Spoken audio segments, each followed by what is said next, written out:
కాబట్టి సుందర్ కుమార్ తనయుడిగా and then America వెళ్ళి ఇక్కడ చదువుకుని ఇక్కడికి వచ్చి ఇక్కడ సేవ చేద్దామని అనుకున్న ఈ యొక్క సేవా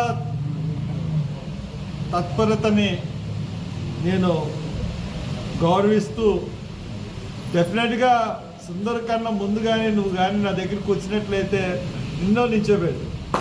బట్ అనౌన్స్ అయిపోయి చాలా కాలం అయిపోయిన తర్వాత ఈ విషయం నా దృష్టికి వచ్చింది కాబట్టి నేను ఏం మాట్లాడకుండా ఉండిపోయాను. రీహో నువ్వు పెద్ద మనసు చేసుకున్నది కాబట్టి నేను డెఫినెట్గా నీ యొక్క బాధ్యత నేను తీసుకుంటాను, పొలిటికల్ బాధ్యత డెఫినెట్గా దాంతో పాటు నేను కూడా తీసుకుంటాను డెఫినెట్గా. బట్ నీకు మట్టుకు మరొకసారి థ్యాంక్స్ చెప్తా ఉన్నాను. వన్ థింగ్, ఈ రోజున రాష్ట్రంలో పరిస్థితులు ఏ రకంగా ఉన్నాయో మనందరికీ తెలుసు. ఈ రోజున ప్రభుత్వం వచ్చి 8 నెలలు అయింది, 8 నెలలు దాటేస్తుంది. ఈ రోజున పేద ప్రజలు కానీ లేకపోతే ప్రభుత్వం మీద ఆధారపడుతున్న వర్గాలు కానీ చాలా దారుణంగా నష్టపోయి ఏమీ తోచని పరిస్థితుల్లో ఈ రోజున ఉన్నాయి. దానికి కారణం మనందరికీ తెలుసు. ఎలక్షన్లో నెగ్గడానికి ఒక మాట, ఎలక్షన్ ముందు ఒక మాట, ఎలక్షన్ తర్వాత ఒక మాట. అంటే ఈ కూటమి ప్రభుత్వం ఎలక్షన్ ముందు సూపర్ 6 పథకాలు అమలు చేస్తాం, లేకపోతే పేదలను ఆదుకుంటాం, అన్నీ చేస్తామని చెప్పి ఈరోజు నా డబ్బు లేదంటుంది. ఆ రోజే అడిగారు, డబ్బు లేదంటున్నారు ఖజానాలో, మీరు ఎలా అమలు చేయగలరంటే మేము ఎలా చేయగలం, మేము మాకు అన్ని లెక్కలు ఉన్నాయి మాకు అని చెప్పేసి ఆ రోజున గప్పాలు కట్టారు. తీరా ఈరోజు వచ్చినప్పటికల్లా ఆర్థిక పరిస్థితి బాగాలేదు, రకరకాల వంకలు చెప్తున్నారు. ఈసారికి తల్లికి వందనానికి ఈ సంవత్సరం లేదు, నిరుద్యోగ భృతి ఇవ్వలేము, లేకపోతే స్కాలర్షిప్లు ఇవ్వలేము, ఏమి ఇవ్వలేము. ఒక పెన్షన్ తప్పితే, అలాగే ఉచిత బస్సు ఇవ్వలేము. ఒక పెన్షన్ తప్పితే ఏమీ సూపర్ 6 అన్న పథకాలు ఏమీ అమలు చేసిన పరిస్థితుల్లో లేవు. అన్నిటికన్నా దారుణంగా పేద ప్రజల్ని చాలా ఇబ్బంది పట్టే స్కీమ్స్ అయినటువంటి చాలా స్కీమ్స్ని ఇంప్లిమెంట్ చేయట్లేదు. ఇప్పుడు ప్రభుత్వం మీద ప్రజల్లో చాలా నైరాశ్యం వచ్చింది, ప్రభుత్వం పట్ల విముక్తి వచ్చింది. ఇటువంటి పరిస్థితుల్లో ప్రభుత్వాన్ని ప్రశ్నించే గొంతుకు కావాలి. ప్రభుత్వాన్ని ప్రశ్నించే గొంతుకుని మనం కౌన్సిల్కి పంపించగలిగితే మనకి మన తరపున, ప్రజల తరపున ఒక గొంతుకు మనకి కౌన్సిల్లో వినపడుతుంది. ఆ గొంతుక మన విజయ్ సుందర్ అయి ఉండాలి, గడ్డం విజయ్ సుందర్, జీవి సుందర్. ఖచ్చితంగా ఆ గొంతుక అయితే ప్రభుత్వం దిగొస్తుంది. కారణం ఏంటంటే ఈ రోజున్న ప్రతిపక్షాలు ఏమీ కూడా అధికార పక్షం వైపు మాట్లాడలేని పరిస్థితుల్లో ఉన్నాయి. అసలు ఆ వైఎస్ఆర్సీపీ అయితే శాసనసభకే వెళ్ళట్లేదు. శాసనమండలిలో కూడా శాసనమండలి చైర్మన్ గారు తప్పితే తెగనోళ్ళు గొంతు ఇప్పి మాట్లాడే పరిస్థితులు ఏదో అప్పుడప్పుడు సత్యబాబు గారు మాట్లాడుతున్నారు. ఈ పరిస్థితుల్లో మనం చూసుకున్నట్లయితే అన్ని ప్రభుత్వాలు మనకు అన్యాయమే చేసినాయి.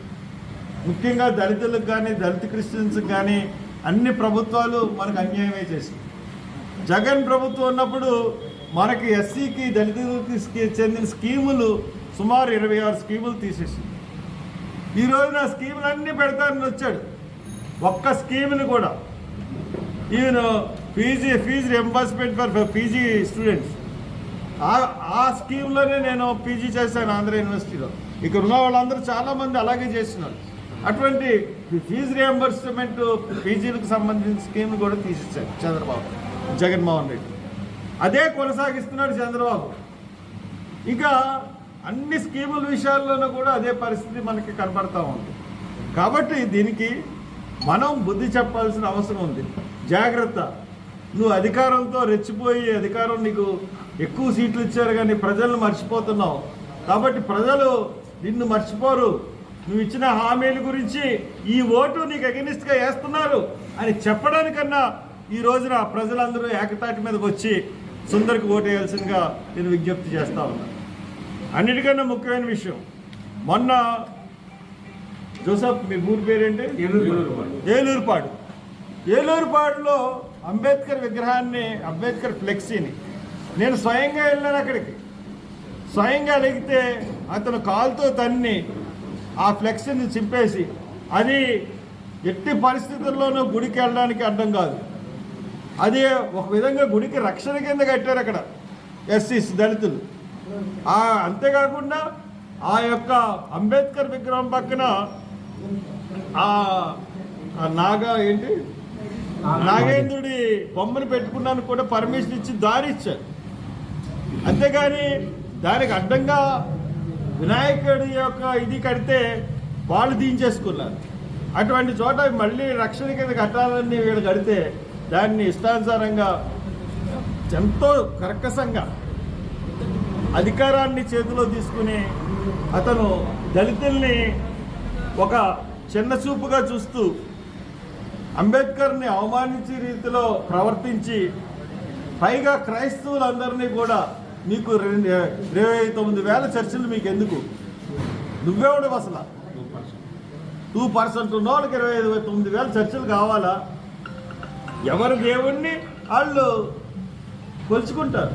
హిందూ దేవుణ్ణి హిందువులు కొలుచుకుంటారు, క్రైస్తవుల దేవుణ్ణి క్రైస్తవులు కొలుచుకుంటారు, ముస్లింలు అల్లాని కొలుచుకుంటారు.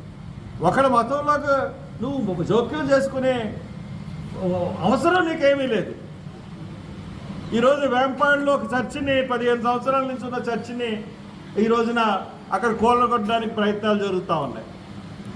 నేను చెప్తా ఉన్నాను అధికారులకి, ఈ యొక్క రఘురామకృష్ణరాజు మీద మీరు కేసు పెట్టలేదు.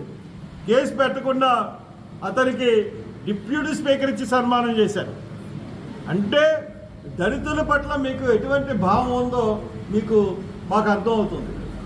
మీరు ఖచ్చితంగా దళితులను అవమానించే వాళ్ళకి పెద్దపీట వేయాలన్న ఒక కృతనిశ్చయంతో ఉన్నారు. ఆ కృతనిశ్చయమే రఘురామకృష్ణరాజు యొక్క డిప్యూటీ స్పీకర్. కాబట్టి చర్చిల్ని కూలగొట్టాలి, లేకపోతే చర్చిల ఆస్తులు ధ్వంసం చేయాలి అన్న ఒక కుత్సితపు ధోరణితో ప్రభుత్వం నడుస్తూ ఉంది. దీన్ని ఏ క్రైస్తవుడు ఒప్పుకోడు, ఏ ఒక సెక్యులర్ భావాలు గల ఏ హిందువు కూడా ఒప్పుకోడు, ఏ ముస్లిం కూడా ఒప్పుకోడు. కాబట్టి మేము ఎప్పుడు కూడా ఇతర మతాలను దూషించే పరిస్థితుల్లోకి వెళ్ళరు క్రైస్తవులు. కాబట్టి అది గుర్తుపెట్టుకోండి. ఈ రోజున మేము చెప్తా ఉన్నాం, ఈ ఎలక్షన్స్ని ఖచ్చితంగా నెగ్గుతూ ఉన్నాం. నేను నెగ్గడానికి కారణం మీరే. ఎందువల్లంటే ఈ రోజున మనం చూసుకున్నట్లయితే ఫీజు రియంబర్స్మెంట్ స్కీము ఆయన 11వ తారీఖున అనౌన్స్ చేశాడు. 572 కోట్లు రిలీజ్ చేస్తున్నాను. పండక్కి జీతాలు ఏమన్నా ఇవ్వచ్చేమో అని చెప్పేసి అందరూ ఎదురు చూసాం. నిన్న అతను లోకేష్ ఇంకొక 260 కోట్లు 61 కోట్లు ఎంత 216 కోట్లు ఇస్తానని చెప్పి అతను అనౌన్స్ చేశాడు. మొత్తం 778 కోట్లు. 778 కోట్లు అంటే కాలేజీకి ఎంత వస్తుందో తెలుసా? ఒక్కొక్క కాలేజీకి ఒక నెల ఫీజు అంటే నెల జీతాలు కూడా రావు.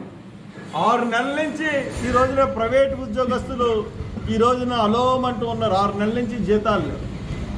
మాకు చంద్రబాబు నాయుడు 2019 నుంచి తర్వాత జగన్మోహన్ రెడ్డి కాలంలోనూ ఇది ఇప్పుడున్న ప్రజెంట్ కాలం కలిపితే సుమారు 2 కోట్లు మా కాలేజీ కావాలి. చిన్న కాలేజ్, డిగ్రీ కాలేజీ. అటువంటిది ఇంజనీరింగ్ కాలేజీలు, టెక్నికల్ కాలేజీల్లో ఉద్యోగస్తుల పరిస్థితి ఏంటంటే ఏ కాలేజీలో కూడా పూర్తిగా ప్రైవేట్ ఉద్యోగస్తులకి జీతాలు ఇవ్వట్లేదు. జీతాలు ఇవ్వకపోవడానికి కారణం ఎవరంటే ప్రభుత్వం ఫీజు రియంబర్స్మెంట్ అనౌన్స్ చేయకపోతే వాళ్ళు ఏదో డబ్బులు కట్టుకుని ఎంతమంది వస్తే అంతమందితో నడుపుకునే పరిస్థితి. ఫీజు రియంబర్స్మెంట్ ఇస్తానని చెప్పి సంవత్సరాలు అదే రకంగా చేస్తూ ఉంది. అలాగే ఈ రోజున హాస్పిటల్స్లో ఆరోగ్యశ్రీ పరిస్థితి ఎలా ఉందంటే కొన్ని హాస్పిటల్కి వెళ్తుంటే ఆరోగ్యశ్రీ మీద మేము జాయిన్ చేసుకో, మీరు డబ్బులు కడితేనే జాయిన్ చేసుకోండి అంటున్నారు.